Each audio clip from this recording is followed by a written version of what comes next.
Eduardo Tonioli con nosotros, diputado provincial del Movimiento Evita, hombre cercano al kirchnerismo, claro. Una historia de vida, obviamente, como todos, algunos dolores, varios importantes, y mucho por contar, y militante de la vida. ¿También militante de hijos en el propio nacimiento, Eduardo? ¿Fue? Sí, unos meses después, Hijos nació en Semana Santa del año 95, en un campamento nacional que se hizo, que en realidad nació con grupos en la década de los 80, muchos chicos que eran hijos de detenidos desaparecidos o expresos políticos durante la dictadura, participaban de algunos talleres en distintas ciudades que estaban coordinados nacionalmente, ligados a familiares, la agrupación Familiares de Detenidos Desaparecidos, que eran como espacio de contención, claro, etcétera, en los 80. Y muchos de esos grupos, en determinado momento, cuando ya tenían una edad para tomar algunas definiciones en sus manos, ¿no? Dejaban de ser niños para pasar a ser adolescentes o jóvenes ya, empezaron a organizarse, hicieron un campamento nacional y de ahí nació la idea de armar una agrupación que estaba identificado básicamente por una cuestión generacional, ¿no? Hijos, claro, de desaparecidos durante la última dictadura.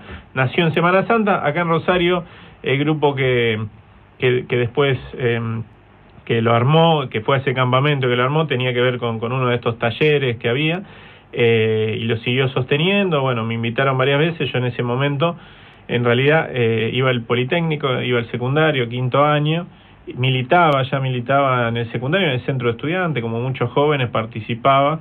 Eran momentos donde se intentó poner en vigencia y se logró finalmente, en la época del menemismo, la ley de educación superior. A nosotros nos tocaba esa ley, porque yo iba al Politécnico, que, claro, depende de la universidad, y la Ley Federal de Educación. Y eso generó toda una reacción en el estudiantado, porque eran leyes, bueno, que después el tiempo terminó dando la razón a toda esa reacción, que fueron nefastas para la educación, claro, argentina, y generó toda una reacción, y en el marco de esa reacción, un poco atraído por esa situación, movilizado por esa situación, pero también proveniendo de una familia donde la política siempre había estado en el centro de la escena, me enganché a militar ahí ya en tercer año, por, claro, ahí. Entonces en quinto ya era un pibe que hacía 2 años que participaba en el centro estudiante, etcétera, y por una cuestión de tiempo, además el Politécnico es doble escolaridad, entonces estaba todo el día, claro, dentro de la escuela, y no me acerqué enseguida, hijo, pero bueno, enseguida, apenas terminé el año, ya me empecé a acercar y participé activamente. Tu papá lo detuvieron y fue desaparecido el 7 de febrero del 77. Un mes antes que yo nací. Claro, sí. Que naciste el 17, cumplís años. Ahora dentro de muy poquito. Claro, ¿y qué te genera, por ejemplo, cuando el otro día habrás leído que aparecieron algunas fosas en lo que fue aquel centro clandestino de La Perla, en Córdoba, porque, sí, tu papá fue detenido allí y después... Estuvo detenido ahí, pero después lo trasladaron acá, claro. Entonces, no sé, hasta el momento no hay indicios sobre el cuerpo de él y de ninguno de los compañeros que fueron desaparecidos ahí. Hay algunos testimonios, inclusive de represores, hay, sí, uno muy conocido, de Eduardo Costanzo, que fue dentro de los represores en la ciudad de Rosario, que es juzgado en todos estos juicios que se vienen dando en los últimos años, el único que decidió hablar y decir algunas cosas, y él da algunos indicios, etcétera, pero no hay nada concreto y no se encontró el cuerpo de ninguno de esos grupos, claro, de compañeros. ¿Qué me genera? Yo, en términos personales, no tengo una cuestión particular con esto, ¿no? Evidentemente, si sucediera, ¿no?, que se encuentra el cuerpo, obviamente me movilizaría muchísimo, ¿no? Pero no tengo, no lo siento como algo primordial en mi relación con mi viejo, con la historia, etcétera. Digo esto, pero bueno, para otras personas sí. Yo pienso en mi abuela, por ejemplo, claro, ¿no?, que está viva, y que bueno, además tiene, o sea, es alguien muy creyente, ¿no? Y la fe tiene esa cuestión también, o la fe cristiana, o el catolicismo tiene esa cuestión también con el tema del lugar donde ir a poner una flor, etcétera, que es muy fuerte, ¿no? Bueno, nuestra cultura, sí, no diría el catolicismo, nuestra cultura. Sí, sí.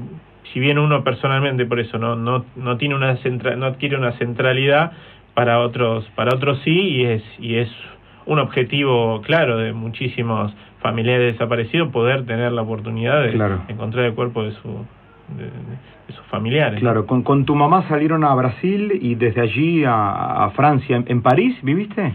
No, primero viví unos cuantos años en Buenos Aires, sí. en una especie de, por decirlo de una manera, de clandestinidad, por una cuestión de no podíamos ser identificados, en realidad en casas familiares, etcétera. De hecho yo... ¿Junto a tu mamá? Junto a mi mamá. Alicia Gutiérrez. Alicia Gutiérrez.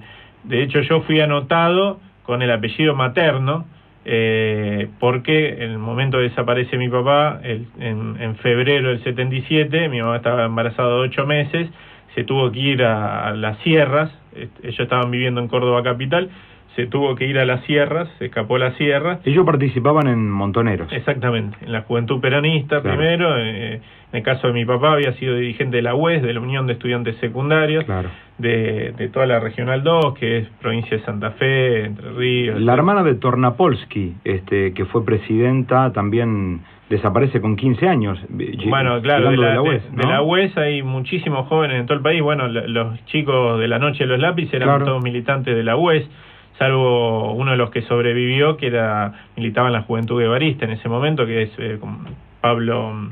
Sí. Bueno, no me acuerdo el nombre exacto, claro. Y después eran todos militantes de la UES, ¿no? Era un ámbito de participación muy, muy grande. Y en el caso de mi vieja, bueno, en la Juventud Universitaria Peronista, tanto ella como mi tía, que fue asesinada en el 76, también por la dictadura, ¿no? Por fuerzas, en este caso en Rosario, ¿no es cierto? Y ahí vivimos algún tiempo, digo, me tuvo que anotar con el apellido de ella, ahí en las sierras, en Río Ceballos nací yo, soy rosarino de Río Ceballos, digo siempre. Cosa curiosa, no había vuelto a Río Ceballos hasta hace 2 años que fuimos con un grupo de amigos a ver a Newell contra Belgrano, y pasamos por Río Ceballos a buscar al tataranieto de Isaac Newell. Mirá vos. Claudio se llama, ¿no? Vive en Río Ceballos. Y no había vuelto nunca. Yo a Río Ceballos no conocía, no tenía ninguna... ¿Y te encontraste con algún aroma, algo o nada? Y la verdad que yo nací, y exclusivamente nací, después viví algún tiempo en esta especie de raíz, ¿no es cierto?, con mi mamá, viví en Altagracia, y después ya nos fuimos a Buenos Aires, en Capital, provincia de Buenos Aires, toda esa zona vivimos. Pero fue fuerte en el sentido de que para mí era algo totalmente ajeno y lejano. La única referencia que tengo es mi documento, que siempre va a decir que nací en Río Ceballos. Y tengo recuerdos muy vagos. Yo siempre cuento que después, bueno, viví en Brasil, vivimos en Francia. ¿En París? ¿En Francia? No, en Grenoble, que es una ciudad cerca de Lyon, al sur, cerca de los Alpes. Es una ciudad universitaria.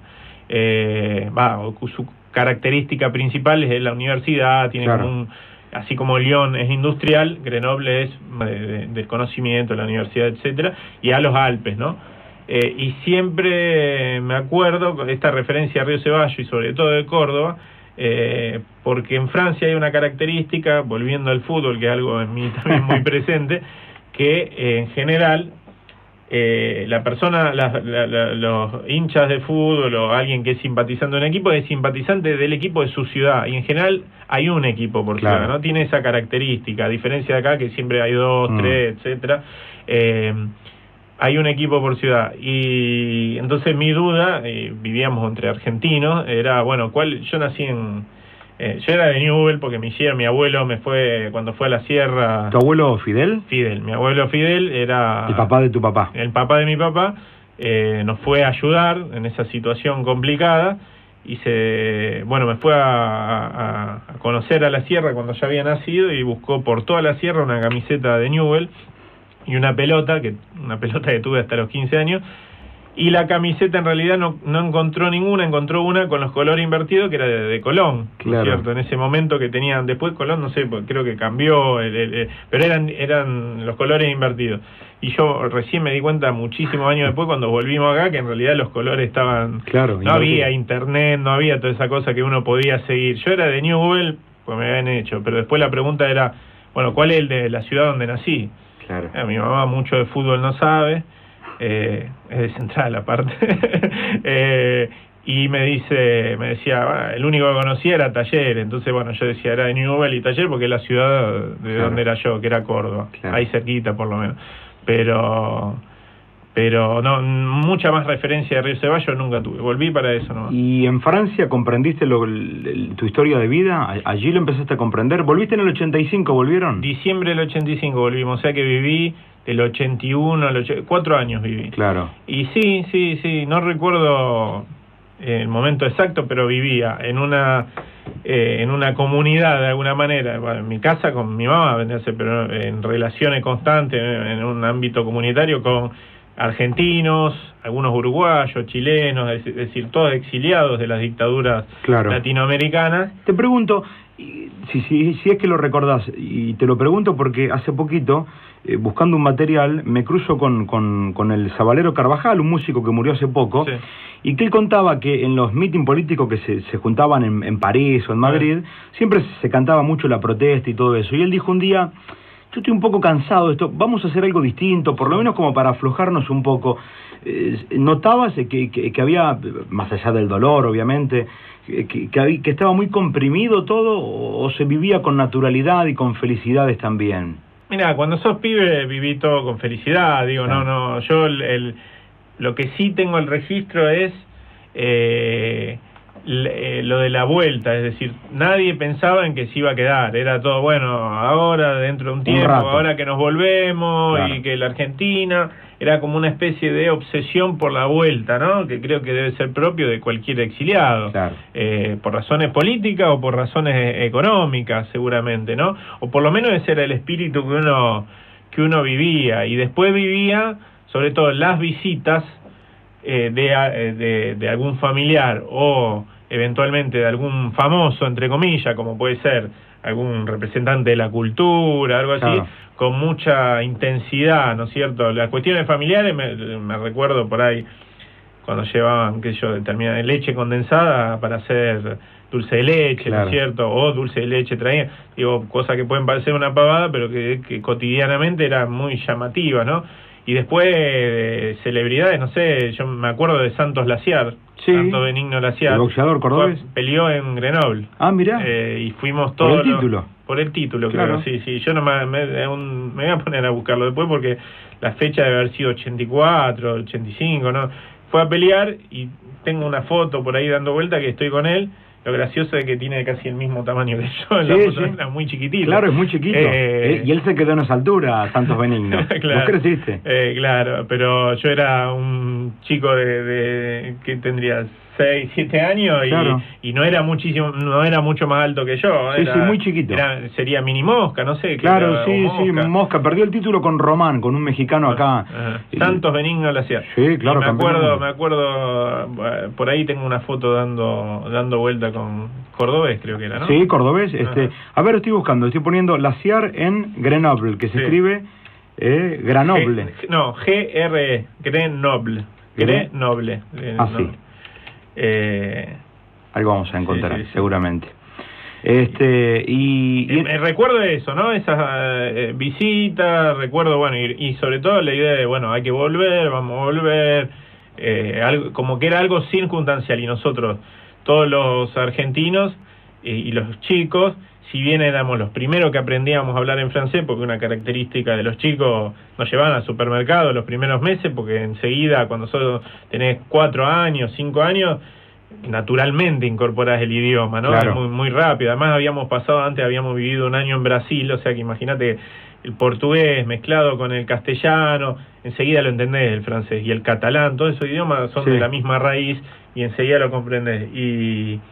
Pero en familia o dentro de la comunidad no se hablaba en otra cosa que no fuera castellano. Claro. No. Claro. Porque era para preservar el idioma, las raíces, ¿no? Claro. Volviste y volvieron en el 85. En el 84 Bonazo presentó Recuerdos de la Muerte. ¿Lo leíste el libro? Lo leí mucho después. Claro. Mucho después. ¿Y qué te generó encontrar el nombre de tu papá? Claro, y bueno, fuerte, obviamente. Es un libro fuerte. Es un libro también polémico, sobre el que hubo muchas polémicas después, inclusive... Utilizado para los juicios a favor y en contra. Sí, claro, exactamente. Y me parece un libro fuerte, un libro que tiene un vuelo en algún punto novelístico. No quiero, con esto no lo desmerezco, porque además en su momento generó un impacto de proporciones. Sí. Cuando digo novelístico quiere decir en la cadencia, la escritura, etcétera, que es lo que de alguna manera también generó algún tipo de diferendo, ¿no es cierto?, entre familiares, desaparecidos, etcétera. Digo generó porque yo lo tomo más a la distancia, porque había pasado tiempo después de que había sucedido eso, donde diciendo, bueno, dice, no se puede por ahí relatar determinadas cosas con tanta facilidad, ¿no es cierto?, a la hora de decir, bueno, si en un centro clandestino tal persona colaboró o no colaboró con esto y lo otro, fundamentalmente pues estamos hablando de una situación que creo que solamente la puede expresar quien pasó por esa situación, ¿no? ¿Y con Dri pudiste hablar? Porque él relata la historia de Jaime Dri. Claro. Aquí en la Quinta de Funes, que fue prestado por la Marina, Dri, lamentablemente dicho así, ¿no? Sí. Al ejército. Exactamente, lo mandaron para acá, y él en un posterior traslado, él vuelve, lo llevan de nuevo a la ESMA y él se puede en algún momento escapar, ¿no? En Paraguay lo hace. Claro, en un traslado él se logra escaparse y relatar esta situación. Lo mandan a marcar, digamos. Él reclama, pide ir a marcar y en ese momento se escaparse. ¿Vive en Panamá? No, vive en Panamá, vive en Panamá. Con su esposa Olimpia Díaz. Exactamente. No sé si ahora siguen en pareja, creo que ya no, pero... sí, hablé con él cuando él vino para declarar. Vino bajo la mayor de las protecciones. Fue una cosa media sorpresiva, nos avisaron el día anterior, teníamos que ir. Un excelente encuentro, una cosa muy afectiva. Me habló de mi viejo, de que lo había conocido, que yo le recordaba muchas cosas. Y bueno, también lo conocí en una situación no muy fácil, porque él tenía que ir a reconocer los lugares donde estuvo detenido. Es el único sobreviviente de ese circuito de centros clandestinos que incluyó la Quinta de Funes, incluyó la Intermedia, que es el lugar donde aparentemente, y por todo indica que asesinan a este grupo de compañeros. Propiedad de los Amelón. De Amelón, de este señor que hoy fue condenado a cadena perpetua y que paradójicamente se le sigue permitiendo ejercer como abogado, ¿no? Es una cosa insólita que ha decidido la Corte Suprema de la provincia de Santa Fe. Era de su propiedad esa casa de fin de semana. La puso como centro clandestino, y el otro centro clandestino que se usó en todo ese circuito fue la Escuela Mañasco. Claro. La Escuela Mañasco, Ovidio Lagos y Ceballos. ¿Y Dri logró, estuvo un tiempito en la Intermedia también? Sí sé lo de Mañasco, pero no Sí, porque él cuando fue a reconocer todos los lugares también fue a la Intermedia. Sí, en la Mañasco, él refiere a la Mañasco e inclusive dice que no tenían, obviamente estaban tabicados, vendados, etcétera, pero que en algún momento, en una de esas idas, lo llevaban a un lugar para poder hacer pis, básicamente.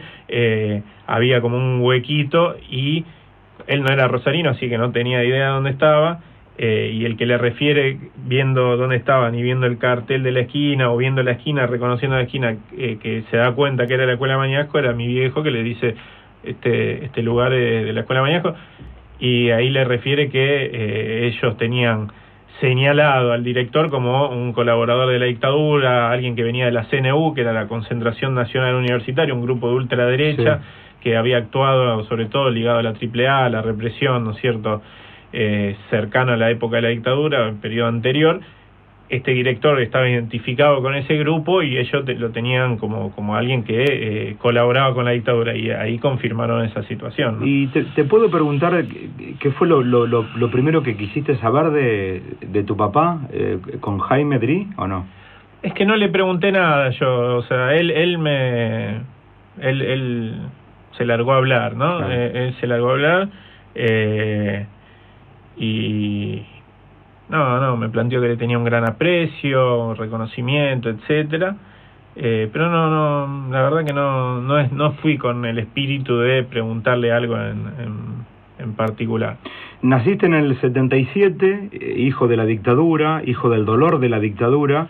En el medio está el menemato que te toma ya bien en la Argentina, la etapa del no comprometerse, de la no militancia, producto de lo que veníamos viviendo.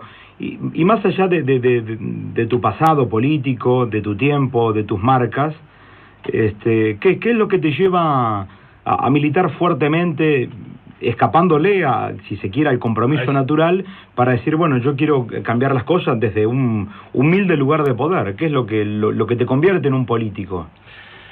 Sí, no sé si es algo, no me definiría así porque... ¿Como un político? No, porque refiere a la idea de político profesional, la idea de la política como una profesión, y me parece que es también una resultante de toda una época de nuestro país, ¿no? Y no está mal usada, digamos, porque la palabra política es una palabra maravillosa. No, me gustaría más, sí, pero la idea del político, quizás un dirigente político es otra cosa, me da muchísimo más ideas o la despego mucho más de esta idea del político profesional, ¿no? Digo que tampoco está mal alguien que haga de una práctica, de un arte, si se quiere, o de una vocación, viva de eso. Pero en determinados momentos, permanecer y transcurrir, ¿no es cierto?, en determinados lugares sin pensar que es posible militar o estar en política desde otro lugar, sin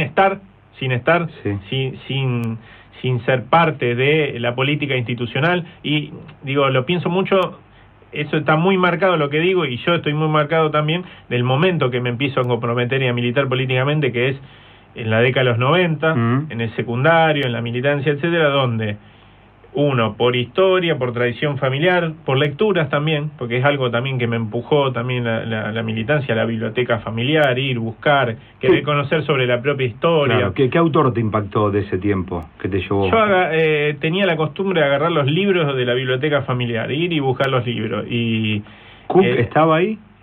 No estaba Cook, estaba Hernández Arregui, estaba Scalabrini, estaba Jaureche. Claro.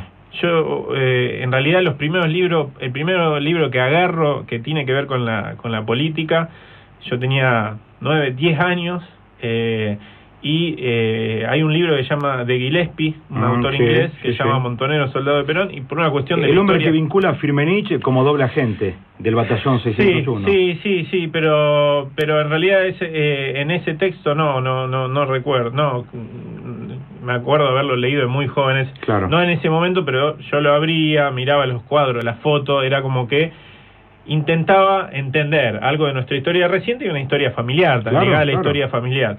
Pero después ya lecturas más más finas, de lectura política, de involucrarse con la historia de la Argentina, intentar entenderla, etcétera, ahí ya tenía más que ver con otras lecturas. Hernández Arregui, Imperialismo y Cultura, un libro hermoso, un libro que de alguna manera bucea en las expresiones culturales e intenta sacar conclusiones políticas, ¿no es cierto?, y del rol dependiente de la Argentina y cómo determinadas expresiones culturales lo fortalecen, etcétera. Analiza Borges, Manuel Gálvez, Mallea, distintos autores. De alguna manera ese fue el primer libro que uno siente que me metió en un mundo que hasta ese momento miraba más de afuera, ¿no? Y después siempre me interesó muchísimo, incluso en la primaria, cuando volvimos a la Argentina, la historia. Claro. La historia era para mí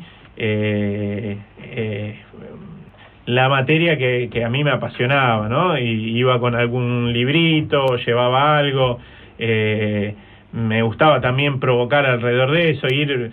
en esa época, plena década de los 80, se editaban unos fascículos que llamaban La historia de nuestro pueblo, que era la historia argentina de José María Rosa, los famosos 13 tomos, revisionismo histórico era, ¿no? Pero en fascículos de esos que salían una vez por semana y que uno iba y lo compraba con fotos, etcétera, bueno, todo histórico. Y recuerdo cuando algo que en ese momento podía todavía escandalizar y que hoy ya no, y hemos perdido también mucho en la formación, lo veo cuando lo veo a mi hijo, ¿no? En lo que tiene que ver con la historia. ¿Que tiene cuántos años? 9 años. 9 años. Emiliano. Algo que en ese momento todavía podía escandalizar, que era ir con, por ejemplo, estos textos que reivindicaban a Juan Manuel de Rosa a clase con la maestra, que en general la maestra era sarmientina, otro palo, ¿me entendés? Y me acuerdo que la maestra generó todo, ¿de dónde sacaste esto? Bueno, todavía había grandes discusiones, ¿no? Eso después se perdió un poquito, ¿eh? ¿Y te sentiste mirado de otra manera o te sentías así por la historia familiar o no? Yo en ese momento algunas cosas registraba, pues yo viví con mi apellido materno, claro, hasta que volvimos acá, y un tiempo después hice un juicio de filiación, porque mis viejos no estaban casados, ¿no? Claro. Entonces tuve que hacer un juicio de filiación. Era muy simple porque mis abuelos paternos me reconocían, mi tío por el lado de mi viejo, los compañeros de militancia, bueno, fueron, atestiguaron, salió más o menos rápido. Ahora yo hice tercer y cuarto grado con el apellido materno, y cuando llegué a quinto llegué con un nuevo apellido. Entonces había que explicar. Y explicar en ese momento no era fácil la postdictadura en la Argentina no fue fácil.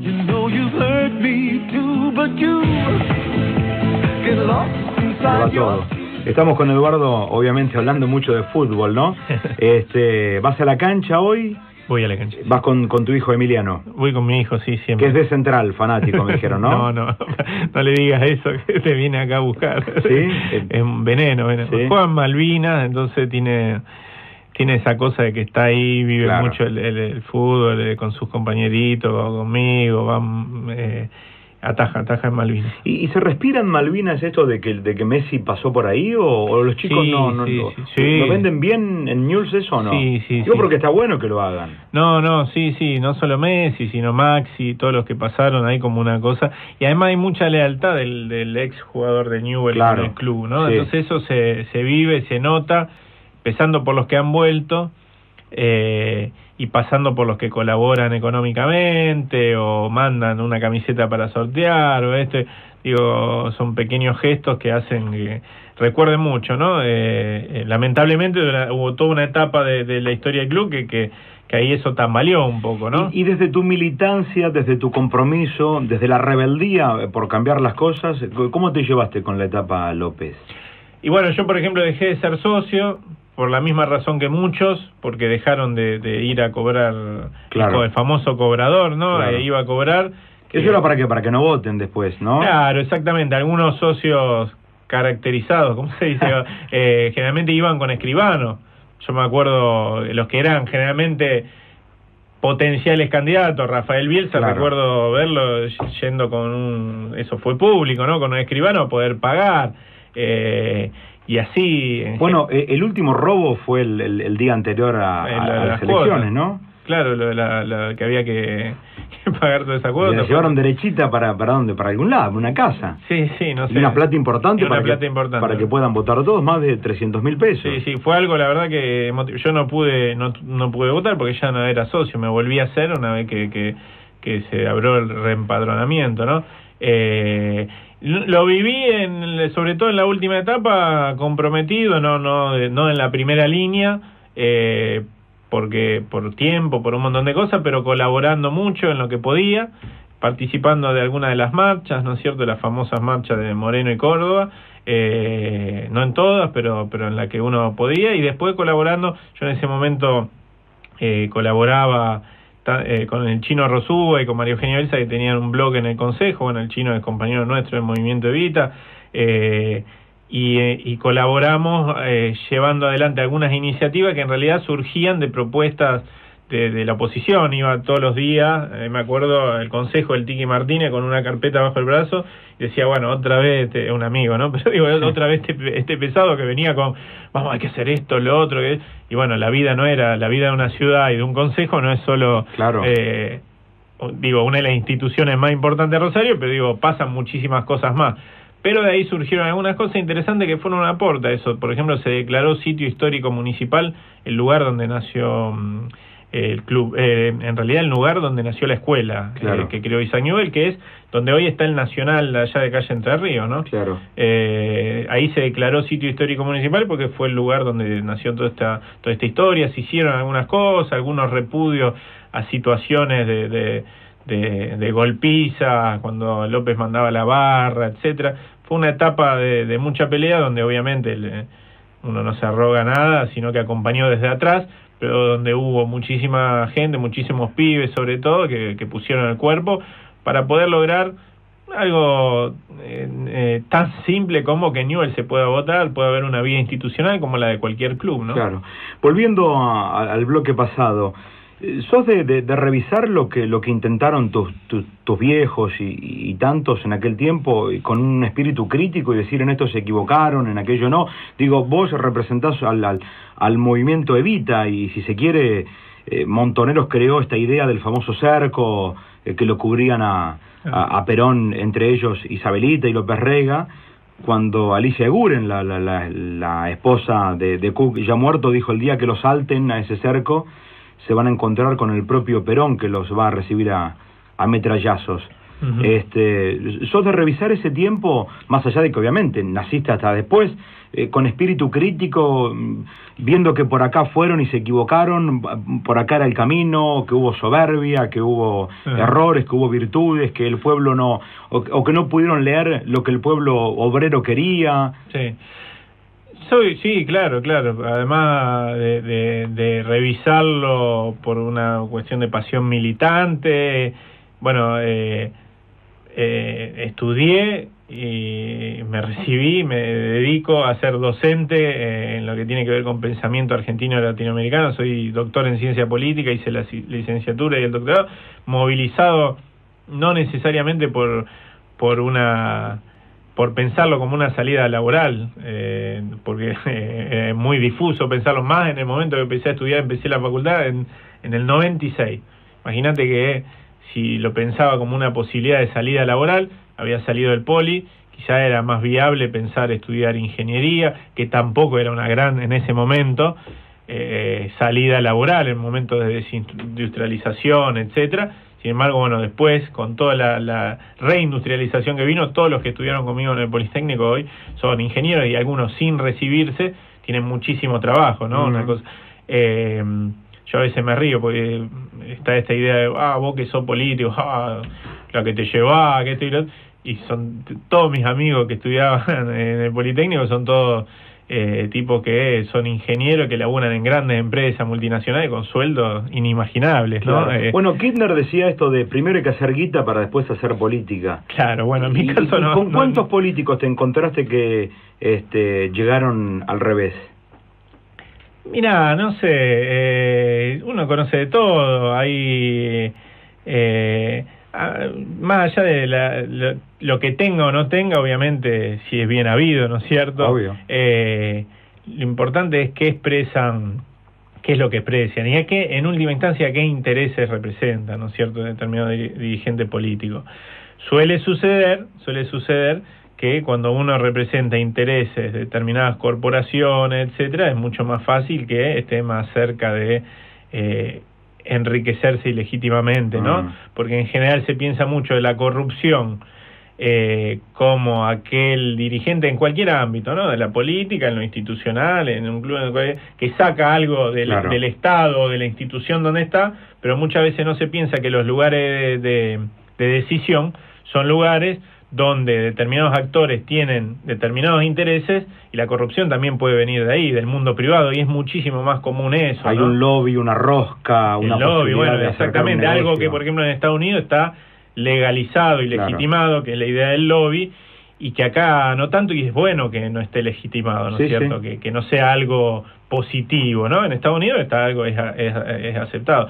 Decía que vuelvo, ¿no?, atrás, digo, la idea de revisar, sí, claro, lo tengo incorporadísimo y reviso, pero me interesa hacerlo en conjunto no pensar desde una generación con el diario del lunes, como se dice, levantar el dedito y decir, no, ustedes hicieron mal esto. La clandestinidad. Claro, o el pase a la clandestinidad, ¿no es cierto?, de las organizaciones juveniles en ese momento.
tanto. Exacto, lo ve de ahora y bueno, obviamente uno viene con otra carga, con otra cultura política, etcétera. Ahora hay que vivir ese momento, el nivel de enfrentamiento, hay que vivir una historia argentina que del 55 en adelante fue de palo, de bombardeo de Plaza de Mayo, etcétera. Entonces, no era fácil, ¿no? Evidentemente, si uno tiene que pensar eso, y lo he pensado, y lo hemos trabajado mucho en conjunto con muchos compañeros de esa generación, me parece que hay muchos compañeros con los que comparto y con los que transito un camino juntos, que en realidad la autocrítica la pone en un punto que a mí me parece que es el más interesante. No tanto la cuestión de la violencia, que en todo caso es una lógica en un mundo determinado, ¿no? Esa violencia, sino la cuestión mucho más de la idea de la vanguardia. Discutiría más que la idea de la violencia. Porque nuestra historia está asignada y está marcada por la violencia, ¿no? Sí. Y de golpe y contragolpe, etcétera. Lo pondría más en esta idea de la que vos decías, ¿no? Por ahí separarse de determinada de hasta dónde quería ir un pueblo, ¿no es cierto?, con las transformaciones, o qué es lo que se veía venir, y en ese sentido yo rescato mucho la figura de Perón, ¿no? La rescato mucho como un estadista, pero también como alguien que muchas de las cosas que uno le puede achacar de su último gobierno, uno lo puede pensar también del lugar de que él veía lo que se venía en el mundo, ¿no? Una restauración neoconservadora a través de la violencia del Estado, de los sectores del capital concentrado, etcétera. ¿Y esa izquierda no lo vio, no lo supo ver? Bueno, como me dijeron alguna vez, ¿no? Si vos tenías al alcance de la mano la posibilidad de la transformación revolucionaria de la sociedad, y tenías ejemplos concretos, ¿no es cierto? Claro. Que vos decías, no sé, Vietnam, Cuba, etcétera. Sí. Y bueno, el cálculo quizás lo tenía un poco distorsionado, porque decía, bueno, estamos ahí, alcanza con la voluntad, ¿no es cierto? Alcanza con la voluntad. Claro. Hay un título de una serie de libros que es La Voluntad, precisamente, que me parece bárbaro, que es la marca en el orillo, mucho más que la idea de la violencia. Digo, porque muchas veces reducimos el tema de la violencia y un tema que genera rispideces. Ahora, me parece que lo sintomático de ese momento, de todas esas juventudes, desde el nacionalismo popular, de la izquierda revolucionaria, distintas tradiciones de lucha, pero que iban en el mismo camino, de cristianismo revolucionario también, etcétera, era esa idea de que a través de la voluntad uno podía sobreponerse a un montón de cuestiones quizás objetivas, ¿no? A través de lo subjetivo, de cuestiones objetivas que el tiempo demostró que eran infranqueables, ¿no es cierto? O que eran difíciles, ¿no? Y digo, me parece que algo de eso Perón lo ve, ¿no? Más allá que uno también, era un ser humano y un dirigente político, uno de los más grandes que tuvo la Argentina, llevó adelante las transformaciones más importantes que atravesó la Argentina en su historia, en el siglo XX por lo menos. Cometió errores, seguramente, me parece que quizás uno de los más importantes es no haber previsto el después, ¿no es cierto?, de su muerte. ¿Y cómo te llevas con el tema de la AAA y que el creador haya sido él? Digo, porque a partir del conocimiento de lo que era López Rega y de la capacidad que Perón tenía y de haber citado el Somatem por algunos, todavía eso queda muy en la nebulosa y de una mirada muy por arriba, obviamente. Sí. Mira, yo no tengo esa certeza ni estoy convencido. Creo que en realidad si uno le puede achacar algo es que haya elegido un marco de alianza que haya hecho eso posible. No tengo claro que haya sido, ni lo de Bonazo, ni algunas fuentes, ¿no es cierto?, terminan de ser categóricas en ese sentido. Sí creo que él eligió un marco de alianzas que derivó en eso, evidentemente, ¿no? En los Villar, en los Socindre. Exactamente. Y en algunos casos los ratificó, determinadas acciones, etcétera, y desautorizó a otros. Incluso no era un problema generacional, porque había históricos del peronismo a los que de alguna manera fue desautorizando, ¿no? Desde Videgain hasta Obregón Cano, etcétera. Claro, entonces, Cabo. Armando Cabo, etcétera. Dardo Cabo, el hijo también. Entonces, en ese marco, no me parece que lo leo más desde la política, de la crítica política, que esta cuestión que sería más de lo policial, ¿no? Tendría consecuencia política, pero es una investigación en un plano que no sé hasta qué punto lo vamos a poder develar. sin algunos elementos concretos que digan, bueno, Perón fue el que hizo esto, etcétera. En ese marco alianza, me parece que, así como planteo que era alguien que tuvo la visión de prever lo que se venía, evidentemente no tuvo la capacidad, por lo que fuera, porque no tuvo el tiempo, a pesar de que su último discurso, él de alguna manera retrocede en muchas de estas cuestiones, ¿no? Hace una revisión, dice, bueno, yo vine a garantizar la liberación, etcétera, etcétera, y de alguna manera y algunos analistas lo entienden también como una especie de puente un intento de buscar un puente hacia la juventud, que en realidad estaba todo roto y que era imposible ya recomponer, porque había errores de ambas partes, creo yo, ¿no es cierto? Y había algunos sectores a los que poco le interesaba que eso existiera, que eso... Cuanto peor, mejor. Exactamente, para algunos sectores. Pero evidentemente, bueno, todo eso no alcanzó ni fue posible. En el marco de la crítica, digo, me parece que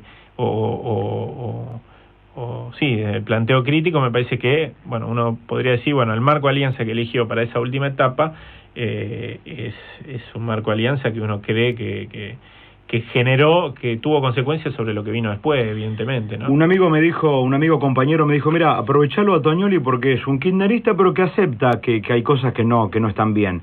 Y es un movimiento, el kirchnerismo, fuerte en el relato, en la defensa, a tal punto que cuando alguien critica, estando adentro, parece que hay que correrlo, y posiblemente al faltarle una tribuna, va al otro sector, pasa a la otra vereda. ¿Cómo te sentís cuando un movimiento que reformuló un montón de cuestiones también abraza a Infran o a Gioja, por dar algunos nombres? Sí. Arranco por el principio, por lo que planteaba. Mira, yo te voy a dar un ejemplo de alguien que precisamente ese gatopardismo típico de una parte importante de la dirigencia política argentina, sea del sector que venga, porque en realidad es una dirigencia política que atravesó muchísimas etapas. Ese gatopardismo típico que yo lo puedo poner en cabeza, por ejemplo, hay muchísimos más, pero Alberto Fernández, alguien que claramente pasa o Sergio Massa, digo, de lo mismo que alababa, criticarlo al día siguiente y se pasó al otro lado. Y puedo dar ejemplos, o puedo pensar ejemplos, quizás no sea simpático decirlo, pero de algunos dirigentes que hoy son kirchneristas y que mañana tranquilamente pueden cumplir ese mismo rol, pero porque vienen de una misma matriz de dirigencia política, donde lo importante es permanecer, como decía antes, y transcurrir, y estar ahí, y no tanto las convicciones, etcétera. Una buena parte del kirchnerismo está constituido por eso, claro. Sí, seguramente. De la caterva menemista. Está claro, y lo mejor que se puede hacer es asumirlo y entender que en realidad Néstor Kirchner no vino a cambiar el sistema político, sino que vino a cambiar un estado de situación en nuestra sociedad que evidentemente yo creo que con el tiempo genuinamente va a ir cambiando el sistema político, digo. El primer peronismo en realidad empezó a generar determinadas transformaciones que después se tradujeron en que empezara a existir representación de los trabajadores en la Cámara de Diputados, cosa que no existía, o de las mujeres, ¿no es cierto? Entonces digo, los cambios económicos, sociales, culturales, después redundaron en otro sistema político. Ahora, Perón apenas llegó, se asentó, buscó algunos conservadores en el interior del país, armó lo nuevo era el Partido Laborista, de Cipriano Reyes, la Junta Renovadora Radical, venían viejos dirigentes del radicalismo, buenos, malos, etcétera, lo que fuera, pero digo, la transformación del sistema político fue a posteriori. Creo que acá sucedió lo mismo, lo que cambió fundamentalmente en Néstor Kirchner fue la idea de que la gobernabilidad era... Cuando en los 90 te hablaban de gobernabilidad, te tenía que llevar a la mano al bolsillo porque iban a ajustar, ¿no? Porque era ser condescendiente con determinados poderes fácticos, con los organismos financieros internacionales, lo que prestaron la guita para esto, para lo otro, etcétera, había que ajustar. Néstor Kirchner me parece que es el que mejor interpreta diciembre del 2001. Diciembre del 2001 fue bueno, no queremos más esto, no sé qué es lo que queremos. De hecho, Duhalde no lo entendió, que fue el que siguió, por eso se tuvo que ir con lo de Costec y Santillán. Ya la sociedad no soportaba. Los que cortaban ruta en ese momento ya no era el enemigo el que había que ir y tirarle la artillería encima, etcétera, sino que estaba esto de piquete y cacerola, ¿no es cierto? Había cierta simpatía por decir, bueno, tienen razón, tienen hambre, etcétera, etcétera, no se puede responder así. Duhalde no lo entendió, se fue. Néstor Kirchner creo que lo entendió. y empezó a pensar la idea de gobernabilidad diciendo, bueno, a ver, hay que responder a los intereses de lo que me pusieron en el lugar donde me pusieron, que es la presidencia de la nación, ¿no? Hay que recomponer, hay que mejorar los indicadores, hay que recuperar el trabajo, la producción, etcétera, etcétera.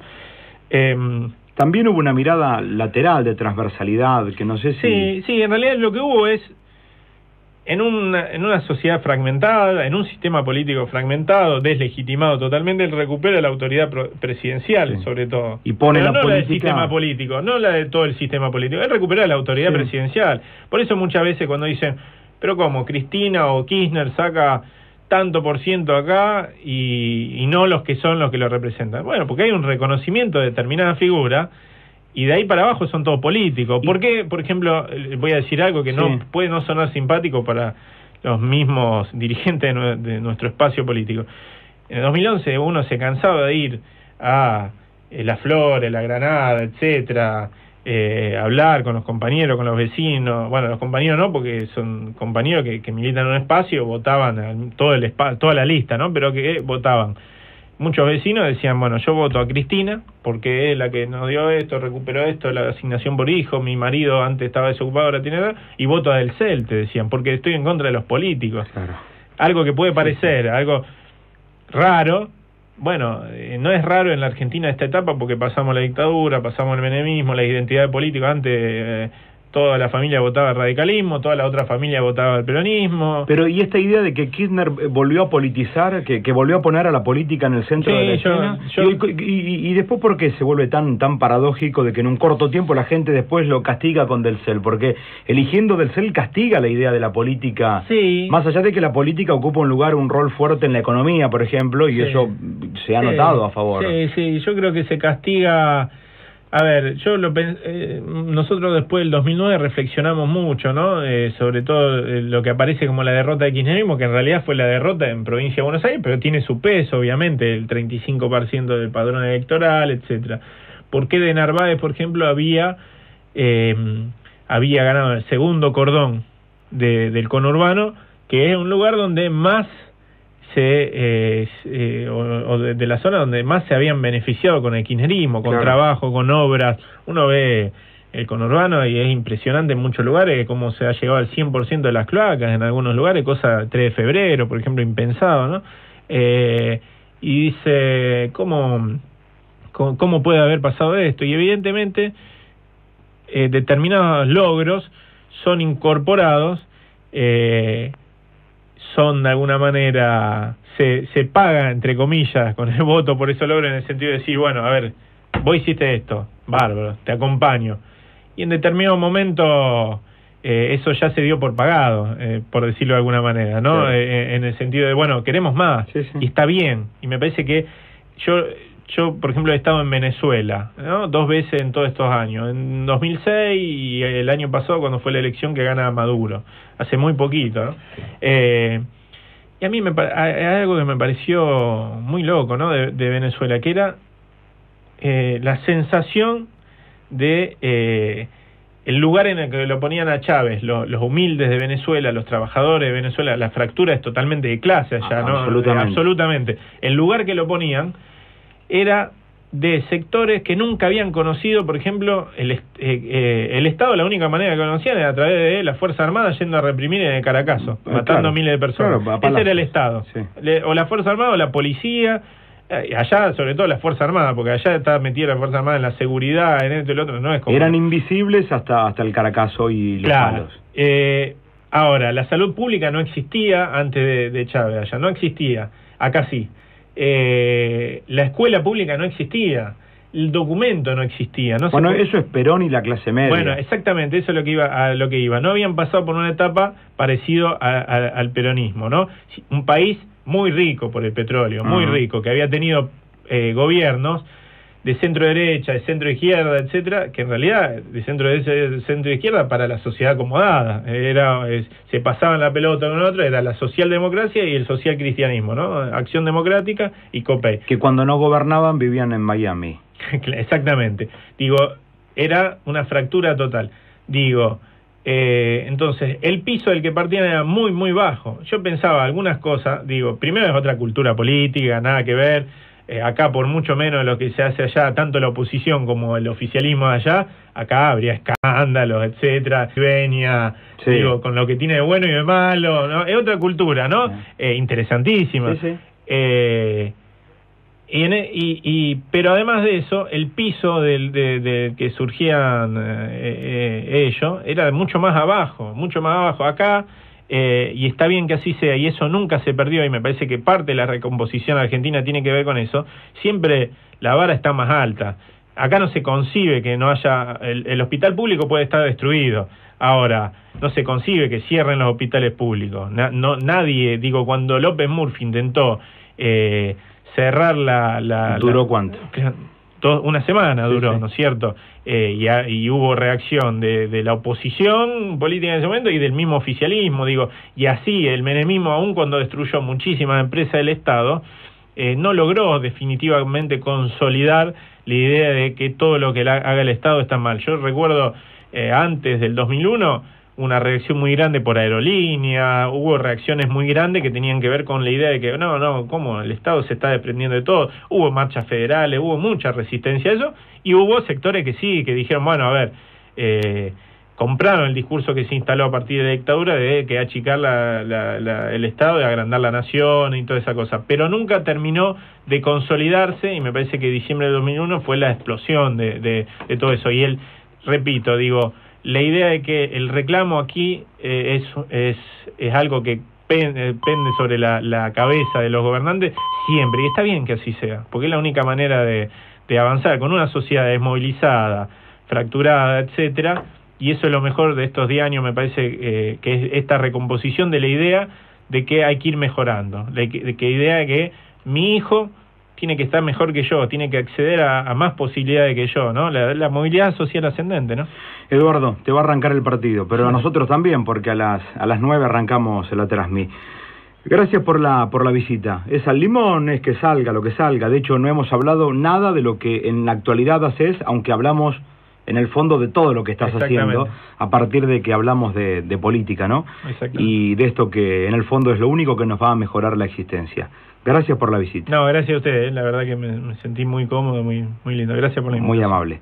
Eduardo Tonioli, ¿te dedicamos a la formación o anotamos a Emiliano? ¿Es tu pibe? Sí, Emiliano. Bueno, lo anotamos, ahora sí ya la dedicamos. Gracias. Muy amable. Gracias a vos, dale. Chao. Miramos con otros ojos. Hoy es siempre, todavía.